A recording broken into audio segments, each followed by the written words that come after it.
Tiene uso de la palabra el diputado señor Leal.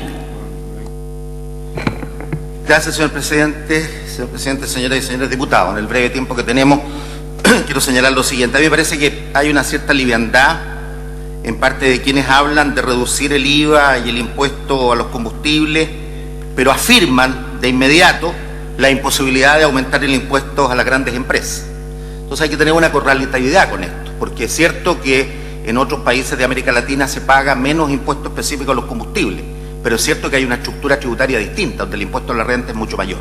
Y por tanto debiéramos hacer un análisis como el que de alguna manera perspectivó el diputado Rodrigo Álvarez, también desde la UDI, como otros parlamentarios de la concertación, en relación a una estructura tributaria global y no tener temor de discutirla, porque lo que tenemos es un sistema crecientemente complejo y costoso, un sistema que tiene una elevada evasión, 3-4% del PIB, donde hay un mayor impuesto a la renta, menos impuesto del IVA. El impuesto a la renta no cumple con el atributo de equidad horizontal, hay exenciones múltiples pese a los esfuerzos que hemos hecho, particularmente en materia de la construcción, y muy costosos, que según estimaciones representan el 4,3% del gasto tributario, del PIB. El impuesto a la renta no influye en la distribución del ingreso, y yo sé que hay la tesis de que la progresividad no hay que pedírsela a la estructura tributaria, sino al gasto, y obviamente este es un tema completamente discutible, sobre todo cuando los mismos aconsejan que reduzcamos fuertemente el gasto social para no producir mayor inflación.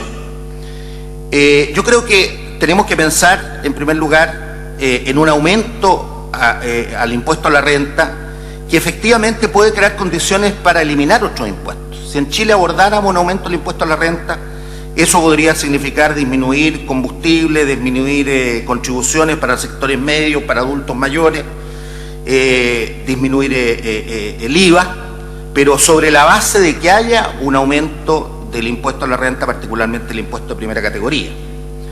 Y yo quiero decir que esto se fundamenta sobre todo en el caso de las empresas mineras. Es cierto que en el caso de las empresas mineras hay una volatilidad y hay una...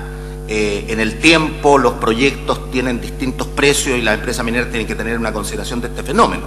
Pero cuando el cobre llega a 4,07 y cuando en el mercado mundial los otros metales se encuentran también en niveles muy altos de su precio internacional, no hay un aumento sustantivo del impuesto de las empresas mineras, que tienen ventajas comparativas cuando invierten en Chile, y hay una cierta correlación entre el aumento del precio del petróleo y el aumento de los minerales. Y sin embargo, el aumento del precio del petróleo lo pagan todos los chilenos, incluso los más modestos, y sin embargo las grandes empresas que están obteniendo utilidades por el mayor consumo de cobre y de otros minerales no pagan un impuesto más significativo pese a las enormes utilidades que están obteniendo. Hay que tener en cuenta que proyectos nuevos tienen depreciación acelerada y que por tanto no van a pagar impuestos, si bien el tramo va a ser más corto por el precio del cobre, no van a pagar impuestos por algunos años.